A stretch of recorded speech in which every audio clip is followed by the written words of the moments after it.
And one of the unique things about Pixar is that you show your shot to the room and you talk directly to the director and try to present your ideas about what we're trying to do. That's something that we've done since Toy Story. It's a very rewarding way of working as an animator because you really get to show what you want to do. It's someone's not telling you don't do that. Brian Smith here, and welcome to the Dream Path podcast, where I try to get inside the heads of talented creatives from all over the world. My goal is to demystify and humanize the creative process and make it accessible to everyone. Now let's jump in. Hey folks, Shawn Krause is on the show. Shawn began his career as an animator at Pixar, and Shawn's first feature at Pixar happened to be Pixar's first feature as well, a little film you may have heard about called Toy Story. Shawn could have left the movie business forever after Toy Story, and his career would have been considered amazing. But he kept going, of course, as great artists do, and he went on to animate the most culturally defining films of the 90s and 2000s, including A Bug's Life, Toy Story 2, Monsters, Inc., Finding Nemo, The Incredibles, Cars, Finding Dory, and Soul.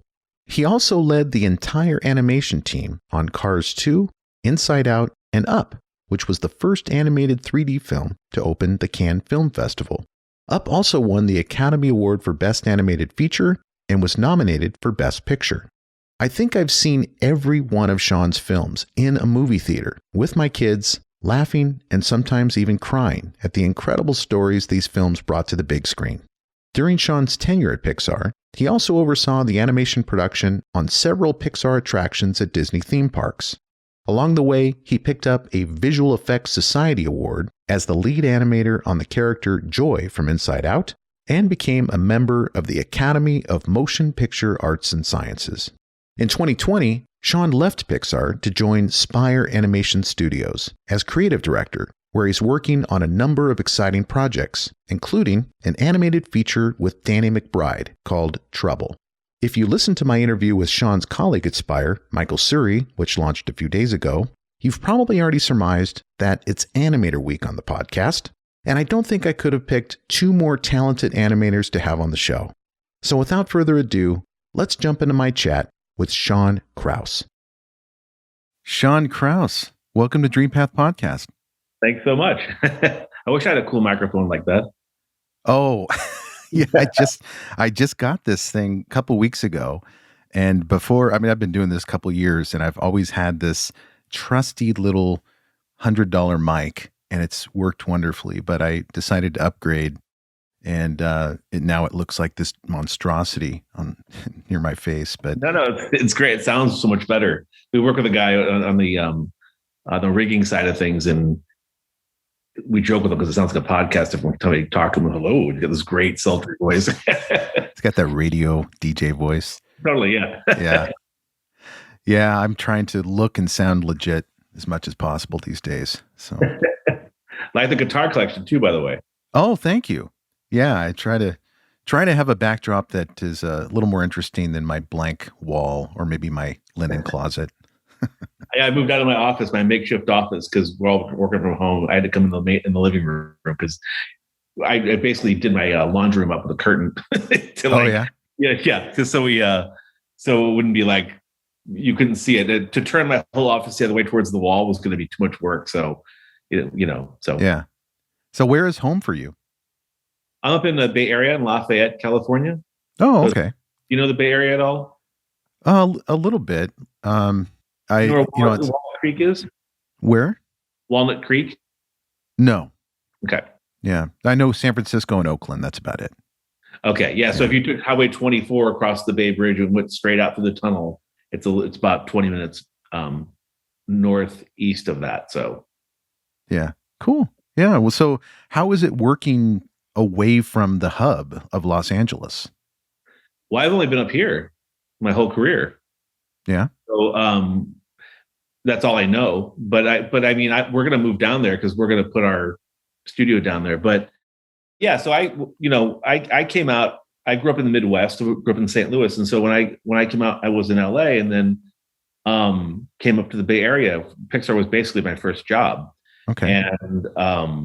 And so it was almost like when I would tell people about my experience being at CalArts later in life, because a lot of people would go out of high school into CalArts, and I'd say, oh my God, I'm so jealous because you get to go right into it, and they'd say, I'm so jealous of you. You got a regular degree, and then you went into the art. So it was a bit like that with Pixar, where I feel like in a way I'm again kind of jealous of them in some ways, because they all had great experiences and stories, and they knew the industry, they knew each other, they bounced around a lot. And I, on the other hand, had the great fortune of being in one place that was fantastic, and it worked out great. So I stayed there, but it was like, you can't go back and relive it, but I feel very fortunate. But I feel like I wish I would have had those stories during that era too. You can't have it all, I guess. Well, what an amazing confluence of events to allow you to start at Pixar really at ground zero, in terms of maybe not exactly ground zero, but pretty darn close to it with Toy Story. And when I think of Pixar, that's the immediate image that comes into my mind, which is Toy Story, which is a culturally defining movie for this country and for this world, I think. Yeah. I agree, and I feel very lucky to have happened to line up right at that moment, because like you, I can say it because I think, again, I feel like it was a stroke of luck, but it's kind of like a Snow White moment, where it really was a very defining moment in especially animated films. So yeah, I mean, I came in, and I remember I had always wanted to work at Disney for years, at my whole life. And my teacher was an animator. Larry White was my teacher at CalArts when I was there. And it was really striking to me. He showed me the short films that Pixar had done in our class, or not me, our whole class showed us the short films. And like a lightning bolt, I went, that's where I want to work. And it was crazy to me because I'd never dreamed I'd ever want to work anywhere else. But it struck me as just the freshness of it. It was a combination in my mind of the Muppets meets Warner Brothers meets Disney. And it just had a really fresh take on things in my mind. So I was then focused on that. Mm-hmm. And so when I got into the producer show at CalArts, and Pete Docter said, hey, I'd like to meet, I was like giddy, because I just was such a fan of even the work they had done. And I knew nothing about Toy Story when I came up. So in terms of your, the craft of animation, and when you came into Pixar, was it completely transforming at that moment in time in terms of CG and the way that animation was being produced? Or were you still in this old school? Because I just had the pleasure of talking to Michael Suri this morning. Yeah. And he talked about this. I asked him this question about, in the 80s when he was starting to do animation, how different was it from the animation that was done in the 40s and 50s? And basically his answer was not much different in terms of, thousands and thousands of images to make up like a 5-second frame. And it would take weeks to do it. So when you started at Pixar, how was the technology changing in terms of computers and the way that you approach a 5-second frame of footage? Well, I think, most of us, probably everybody, started at that time. We had to learn how to draw a traditional style, like with 2D animation. So we had a real strong grounding in that. I mean, I'd only done it, with school for about, a year, but when I was a kid, I would, draw in a flip book, and I would experiment. I had the, that Illusion of Life book that everyone has, that Frank Thomas and Ollie Johnson wrote, about their time at Disney and how they formed the principles of animation. And they put that in there. So we were using, all of us at Pixar really looked to them to stand on their shoulders to kind of bring that into the computer. And I think the biggest change that what Pixar was doing that made the biggest difference was they were adopting those principles. And just animation wise, the biggest change was that squash and stretch and retaining volume and giving that elasticity, that illusion of life to characters that I don't know if I'd seen done in that way. Jurassic Park had used the kind of creature animation, but it really didn't have that in my mind. I hadn't seen anything else that had done a really exaggerated, Disney-esque way of approaching animation. So what got me was that, I had done it for like a year. I worked at a small company called Creative Capers for about 3 months. They were wonderful to give me my first break into a real job. And I was doing CD-ROM games, if you remember those. And so, drawing that. And if you made changed one pose, you had to reanimate all the in-betweens. And that was, it was really a lot of work. And so when I came up, and I remember one of the animators give me a demo on how it works on the computer.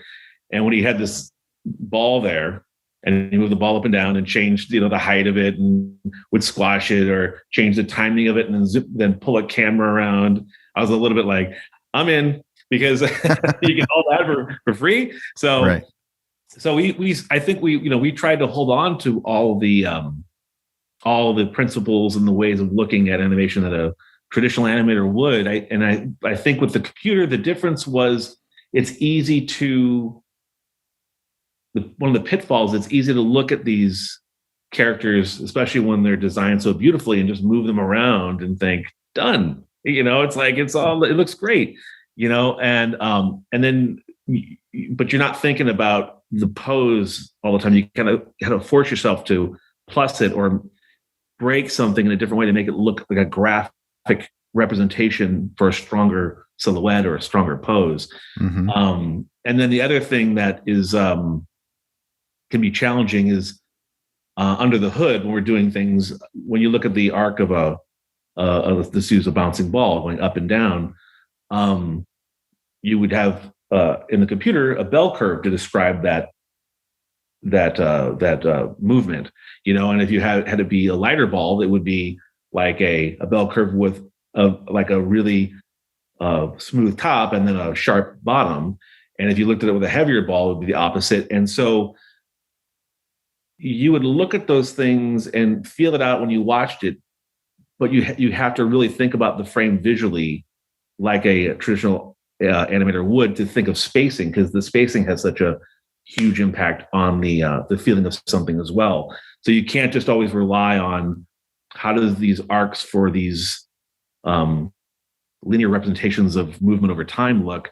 You want to really think about, what am I seeing, and how can I make that more impactful? So that's just two ways I think that I would point out, out of the gate, that we were trying to adopt and put into what we were doing.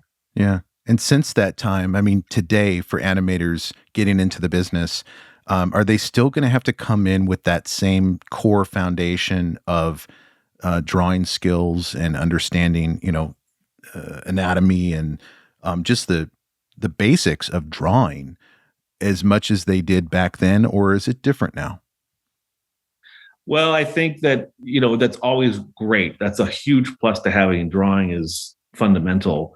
I think it's just going to make their work even that much stronger for someone coming into it. But I think, kind of unfortunately, you don't have to be as strong of a draftsman now, because it's there. You just want to be informed about what you're doing, that you're doing these things, you're posing these characters with the same thought process as you would if you were drawing it. Yeah. And again, the pitfall is you fall into a shape like, oh, the hands are separated. That looks great. No, I want to move this to look better in a graphic way, to say something more. I want to elongate something, the fingers or a hand or whatever it is, to feel like I would draw it. It's a choice. So even now we can draw over our work. If we're looking at our animation in a computer, you can look on the screen and you can draw over what you're doing. And I find that a lot of times, if I'm animating something, I'll block it in with the 3D character, and then I might draw over something that's more of an elaborate movement or process, because it's a little more freeing. It doesn't take as much time. You can kind of get the gestural idea. But what's also interesting is that you'll get happy accidents sometimes with a computer character, and you'll get interesting accidents or you'll find yourself approaching it in a different way because you're drawing versus moving a three-dimensional object in space. Um, so it's nice to bounce between the two. So I still do use bits of what I learned. And again, Mike, you talked earlier, is a brilliant draftsman and a brilliant animator. Mm-hmm. I never had to do timing charts like he would do with animation. I never had to draw that well to keep a character on model. I never got into it because I didn't need to day to day. And if you're not drawing like that day to day, that's what gets you so good. You're just constantly doing it. It's like playing guitar all day, right? You just get better and better. Right. So is it still just as time consuming, but just in a different way to create that 5 seconds of screen time, or is it much faster because of computers?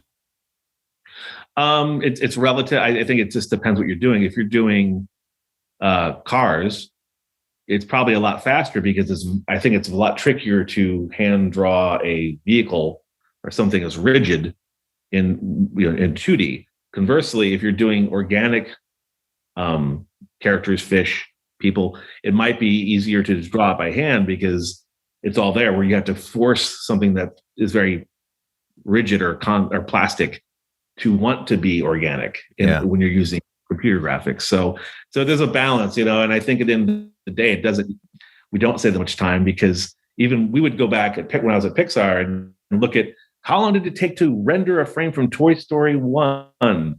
How much time does it take to render a frame from Coco? And it kind of is the same, if not slower, because at every advancement of the technology, we would go further with what we could do or what we wanted to do. So you're always pushing the limits of what you can get done. And, ultimately things are getting faster. It's just, what are we throwing at that rendering time or that image? Right. And this is an observation I've made specifically about Toy Story because of an event I went to at Sundance maybe 10 years ago with Andrew Stanton. And Andrew was on the stage, and it was like some forum, quite Q&A thing. And Andrew was talking about the story development for Toy Story and how long it took, like just how painstaking it was to go through one, hour and a half, 2-hour film, years. I mean, you're talking about years of story development. Yeah. And I noticed, I think between Toy Story 1 and 2, I think it was like 4 years. You have this winning franchise, but it takes that long to actually nail it. When did you, as an animator, start to get tuned into the story side of things? Well, you're always at Cal Arts, we're doing our own films, so we're in it out of the gate. We're always thinking of that. I think what it came down to more was I was drawn to the performance side of things, and it's all rooted in character. It's all rooted in storytelling, right? But that's what I liked seeing my work on the screen. I like seeing the performance, getting a reaction from the audience, and knowing I did that, and it got a reaction here. I made them cry. I made them laugh. But as I went on, and I explored that quite a bit. It was more when I stepped into a leadership role on Up. And then, as I progressed and up to Inside Out, the more you're in that world and the more you're thinking on a higher level, and you're seeing your contribution on a broader scope, you're being, you're invited to other meetings. You start to then become interested in other things, in other aspects of filmmaking. And so I really started to be a lot more curious about that, to the point where, I'd asked to be, involved with story a bit more. And so I got a little bit of a chance to kind of, get in the story room a little bit and see what that's about, and try my hand at that before I left. So it was later, definitely. It was midway through my career, I guess you'd say, like on up, I started to be more nearing that way. Yeah. Up for me, I think, was a turning point in animation, in terms of Toy Story, I think, was a turning point from the standpoint of a parent who attends the film to please their child, and then is surprised by how moving the film was. And it's like, well, actually, this is an adult film just as much as a kid film. but Up seems like it really was a game changer Hmm. in terms of like just raising the bar for how incredible a story can be, and how you're looking around the theater and there's like adults just like trying to hold back their tears, and it just taps into so much nostalgia and so much about our the existential crisis, and how short our lives are. But at the time that you were making Up or Hmm. working on that film, did you realize that it was going to be a game changer in animation? No, I mean, I didn't. I guess it was such a string of films that had already done that a bit, like Toy Story 2, even. Like they're asking these questions on one level, but they have this dual meaning to them that's always been kind of in the mix. So that was just, I think, just a wonderful experience. So many great things happened. It was such a great time, for all of us. Working with your best friends there, so it was just fun to see it happen. And I think that was the whole time I was at Pixar. Just every film was just a joy to be involved with, and the bravery and the luxury of being able to take those risks for the directors and writers when they were doing these things. That to be able to be around and be a part of that and to contribute to those things was just a real honor and fun. Just Hmm. so much fun. Did you ever think as an animator that you would be working on films that would be nominated for Academy Awards when you first started your career? No, I was thinking about it the other day because we were talking about doing this, and it was like, you know, all I wanted to do was this. I loved growing up with Warner Brothers cartoons and Disney cartoons, and I thought that's so much fun. And I always gravitated towards drawing. I always gravitated towards that kind of thing. And so when I came out, I thought I'll be lucky to get a job, but I'll be happy. Hmm. So when I moved out to land at a place and have Toy Story be the first film that I got to work on was just mind blowing. And so no, I did not. That was never in my back of my head at all.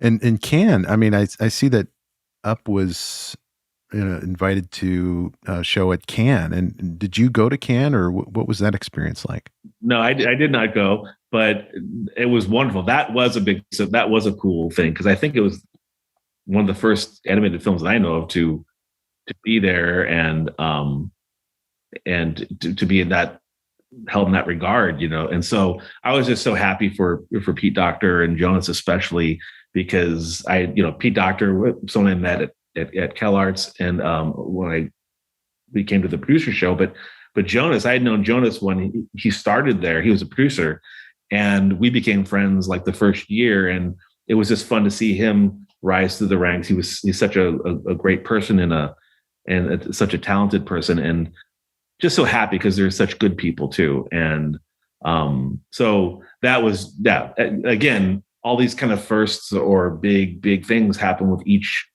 successive film. It was just a real fun ride. Hmm. And Inside Out, when you were working on Inside Out, what were the challenges that you faced as an animator dealing with taking concepts that had never been visualized before or animated before and putting them into visual form, like emotions? um it was more like, how are we going to differentiate between the humans and then the mind characters? And ultimately we went to a more pushed, cartoon y style of the mind characters. But yeah, it was just kind of testing the waters of what can we do, what do we need to see with effects, what do we need to see with the performance, um, trying to dip our toe into making them move and react in a way that's visceral and relatable. And I think one of the big challenges was every character for the mind characters were so distinctively different. They required a lot of work for the animation team to pose those to character because it was a very graphic style. Going back to like how do we lean on that way of animating? Fear, his eyeballs were every time he turned his head, you had to move his eyeballs. Every time Joy turned her head, you had to move her tuft of hair on there. And one of the things we did, we took a nod from the beautiful work that Glenn Keane and everyone had done on Tangled at Disney, and just in awe of the appeal that they got out of those characters. So it was our understanding that Glenn Keane had drawn over a lot of the animators' works to help people push it. And again, to find that balance between traditional and 3D. So Tony Fucilli was at the studio, and so we asked him to do that for us. And Tony has such a humble way of approaching this and working with the animators. So people would send work to him, and he would, kind of offer suggestions with a really make this bigger ? He was very, very collaborative, well, kind and gracious and humble, and it really worked well for everyone because it upped everyone's game. And so that collaboration between what we did and what he could bring to the table was another element of what we did, and we use that on every subsequent film now, I believe. Yeah, I think Soul even had 2 people doing it to help out, and so it's a great role that just it's a nice balance between those skill sets. As you may have noticed, there are great resources and advice mentioned in all our episodes. And for many of them, we actually collect all of these resources for you in one easy place, our newsletter. You can go to dreampathpod.com/newsletter to join. It's not fancy, just an email about each week's episode, featured artists, and resources to help you on your journey. Thanks. And now back to the interview. What kind of conversations do you have with the producers and the directors about how much to make the characters look like the voice actors? Because I noticed, like in Toy Story, I can kind of see Tom Hanks in there. And I don't know if that's just, maybe it's just me and I'm imposing that or projecting that onto the character. But, and then, other characters, obviously, like Buzz Lightyear with Tim Allen. I mean, I don't know, it's less Tim Allen-y in terms of the visual, but what kinds of decisions are being made and why on those issues? Well, I think it comes from the animator. So I don't think, that has never been a goal of what we've done. We never really tried to do that. Occasionally, I think maybe when Phyllis Diller was doing, was on Bug's Life, they might have added some flowers to her head to do, inspired by Phyllis Diller's hair. Occasionally, things will come up. I think all the time at Pixar, they'll record the voice talent.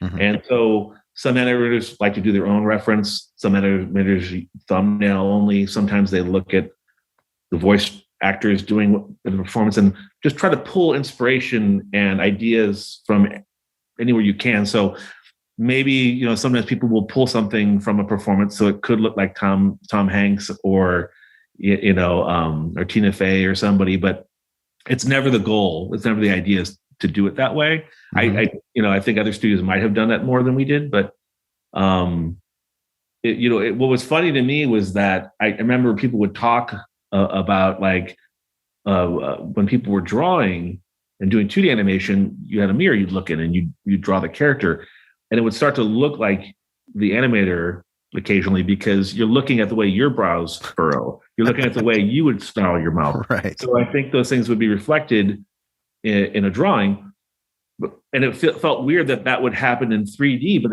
it would happen with us too, because someone might talk and do a performance and do their head this way, and it would show up on the screen, and you get those movements, and you could put, that's that animator. I know that's like how they would do it. So right.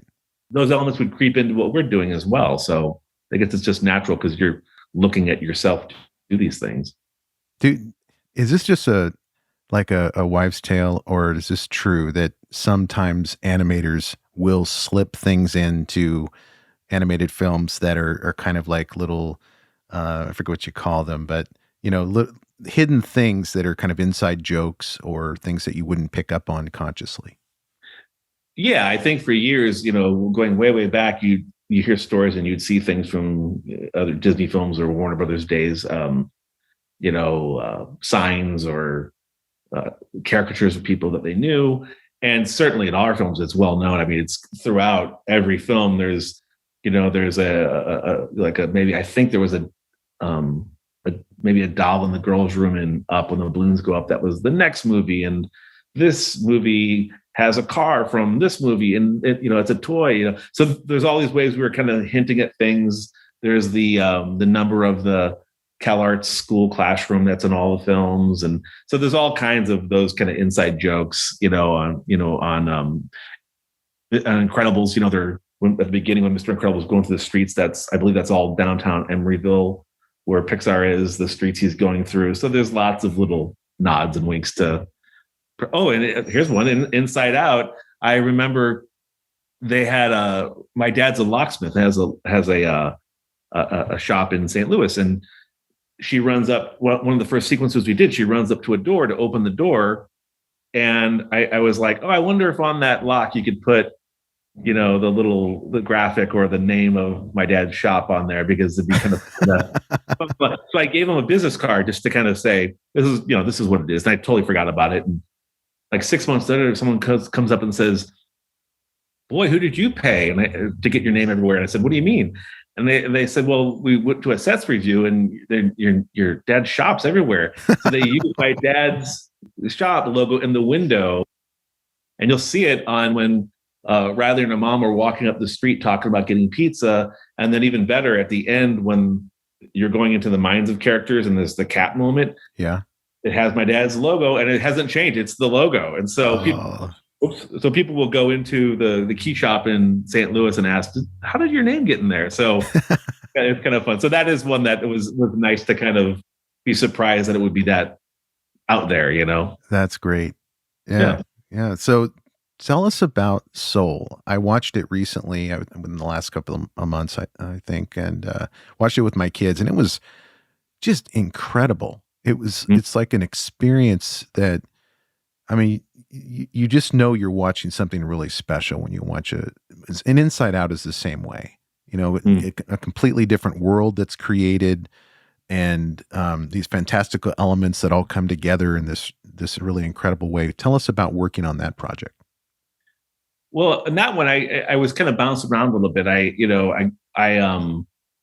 have an animation credit. I did a little bit of animation in one shot in that film. I did more of the promo directing of the promotional work, because I was trying to stretch outside of what I do.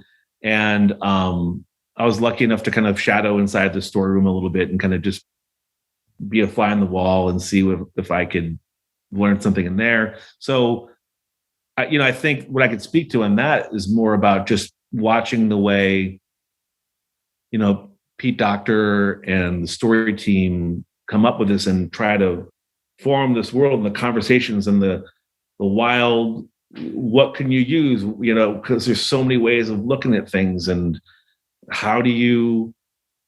what does death look like? Where are you going? What does that orb look like? Is that unsettling? So it's a lot like Inside Out, where it's sort of like, what do emotional worlds look like? What would her islands look like? And so it's all these really big ideas. And I think the challenge comes down to, how do you make it relatable? How do you make it, fun, digestible, engaging, emotional, all those things. So, and not too abstract either. Yeah. Yeah. And give it stakes. Like one of the things we talked about, again, going back to Inside Out, was just that when we're treating the characters in a really cartoony way, if you start to have them zip around like Bugs Bunny and have no consequence to how they act physically, then that you're not going to have the same connection of danger when they get in perilous situations. So it just, one of the nice things that Pixar gets to do, and I'm sure they did it on Soul a lot, was that you keep changing things till you get it right. You keep changing things until they work. It's not like, okay, here's a script done, let's just make that, So Kevin Nolting, the editor, has a big part in that. He had a big part in Inside Out and other films we've done, and he and Pete work very closely together. animation story, everyone. It's such a collaborative process. So it's a real exploration everyone's doing together. What does the team look like on a movie like Soul in terms of how many people are there, how many different departments? And I just have no concept of what an operation looks like at Pixar for producing a film like Soul. Well, I would say, when we started on Toy Story, the animation team was about 25 people, ballooned up to maybe 30.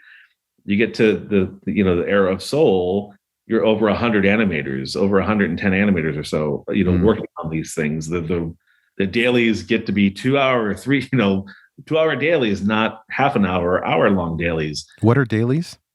Oh, sorry. Okay. So, dailies are, but okay. When we're showing shots in animation, one of the nice things, and again, I think it was adopted from the Disney way of doing things, was you would get into you go into the room, and the animators would send their work to the main computer there, and the director's there, and you sit there with the director. And one of the unique things about Pixar is that you show your shot to the room and you talk directly to the director and try to present your ideas about what you're trying to do. You don't have to go through other leadership roles before you get to the director. That's something we've done since Toy Story. And that was it's a very rewarding way of working as an animator, because you really get to show what you want to do. Someone's not telling you don't do that. And it, for better or worse, because certainly when you show your work on the screen, there's days it gets a big reaction. Right. Or other people kind of, they debate this. You don't want no reaction. So crickets. Yeah. So then, you're kind of like, well, I guess that didn't work, Right. So what we would do is, after the animators are given their work, they would go to their offices, put it together, probably talk, shoot reference, talk to fellow animators, and get something they're ready to show, and then you show it to the director. And we have dailies every day, 9 a.m. When we get into the thick of production. And it's how you vet performances, is how you look at it together.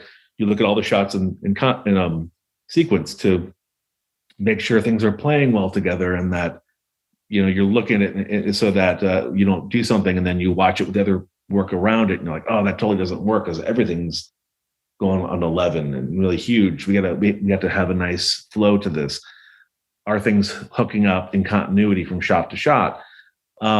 So yeah, dailies is something we do every day with the director, and we all kind of get to learn from each other, inspire, and poke at things and what's the best way to do this. So going back in time a little bit here to your college days, you came from Missouri. You got an MFA, right? Yeah. And did you also get another degree? Did I see that it was a non-art related degree? Oh, I had a master's and a degree in not a master's. I had a bachelor's degree in fine art, drawing and painting, Okay. and then a minor in art history. Okay. And and then you came out to Cal Arts. And how long were you there? About a year?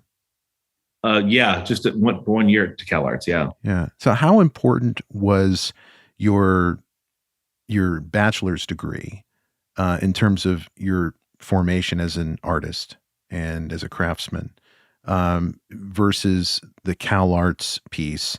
And can someone get into this industry today without either of those components, in your opinion? I think it comes down to just talent. You don't have to have all this stuff. I mean, there's lots of people that I've seen and met over the years that they're just naturally brilliant artists. They have some enviable at ease with creation or what they do, or they pick this up and they just do that. And you're like, what? Oh, I don't know. I just tried that and it was perfect. So it happens. So, I hate those people. Yeah, it can be frustrating, but yeah, there's people who just fall into it and they just are good at so many things. They have a natural ability, and so for me, I think it was great because I'd always been interested. I didn't know really what I wanted to do. I mean, when I was going to get my bachelor's degree, I think it was probably before Disney kind of had their second their resurgence with the Little Mermaid and all that stuff that really brought animation to the forefront of popularity again.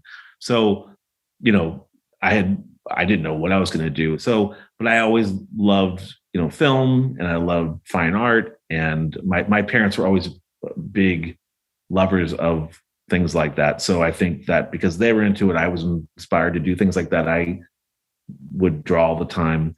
And so what was nice about it was that it opened my eyes to so many things in the art world. It gave me a lot of life drawing experience, because I think the hard part going to Cal Arts and where I had a leg up a little bit was that I was a little bit older, so I had a little less. I knew I wanted to be there. I wasn't hemming and hawing, and that when you're at Cal Arts, there's so many things you have to learn when you're there. I mean, learning animation itself could be all you do, but they had design classes, then you have story classes, and then you have life drawing classes. So to get all those character design classes, to get all those strengths up at the same time is a pretty big task. You kind of want to fall into the camp that you're really interested in. So the fact that I could come to the table with a lot of life drawing experience helped my venture into drawing animation. I wasn't just learning it right then, So, Right. yeah. So what inspired you to go in a completely different direction and leave Pixar for Spire? I think like most people, who've been around 25, 26 years, you're looking for opportunity. I mean, Pixar is a wonderful, fantastic, amazing place, but it can get easy to kind of settle into, okay, I do this really well, but as you go on, you suddenly kind of underneath the surface, something's going, okay, I'm feeling, you don't recognize it. I guess they call it mindfulness now, Mm-hmm. being mindful of like, why am I feeling less thrilled about this? I still love it, but I'm being drawn to story. I'm being drawn to filmmaking. I'm being drawn to music. Literally, I started getting into music after so long that I started to kind of reach out in other ways. And so when you're at a place that long and a place that big, there's a lot of things going on, and it's very hard to fall back into that scrappy time of the Toy Story or Bug's Life at the beginning, when it's all hands on deck and, hey, you can draw some stuff here, we'll take it over here and do this. So the opportunity to get back into that mental place, the opportunity to kind of take some risk on, was exciting. That the Unreal Engine and using computer engines to maybe take what we do to the next level, Right. Was exciting to know. Even a couple of years ago, Andrew Coates, who had done Borrowed Time, was very interested in what was going on, and it's advanced quite a bit since then even. But I think it was, just opportunity, talking to Brad, the idea that I could get out of animation. It's really hard to get out of the animation department. You get to the top of animation, you get to the top of the story department. What's next? And it's like producing, directing, it's the leadership. Those are the kind of ways you can go with it. So the idea that we could go and maybe grow out of those areas was really exciting. And Brad Lewis is fantastic, and he was like, come in, what do you want to do? So I think it was time. It just felt like it was time as well. Like you get to a place, you contribute, you learn some things, and then you go, okay, where else can I help? Where else can I grow and learn from other people and shake it up? Because a lot of times I found at Pixar too, a lot of great ideas were coming from people who were coming from other places now and saying, hey, I worked at this place, we might try this. I work over here. And I was always blown away with people over the past like 10 years who would say, oh, I re-rigged that character. Oh, I took it, I brought it out of your Presto and put it in Maya and did this and brought it back in. I'm like, how do you even know how to do that? Because you just get kind of like comfortable with what you know. So it was a real exciting opportunity to make that change. Yeah, the way I'm envisioning this is like you're working for Facebook or Google for 25, 30 years, and then it's like, okay, I'm going to jump ship and do something a little more risky and a little more bold. and possibly more personally fulfilling, like, working for a startup. And I don't know if this is a startup or not, Spire, but certainly a smaller operation than Pixar, huh?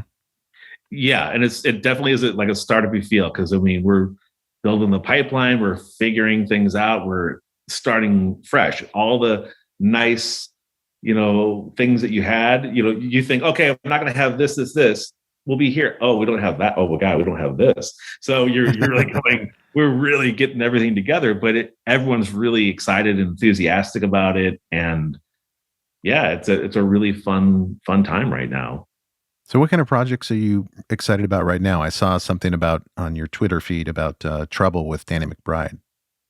Yeah, we are extremely excited about that. I mean, it's a universal situation, right? I mean, who hasn't been in trouble, Mm-hmm. And so when Brad kind of pitched it as, okay, we've all been in trouble, we've all done things we shouldn't have, but what if getting in trouble wasn't just getting in trouble, it was an actual place? And I was like, oh, okay. And so your mind just starts racing about what is that place?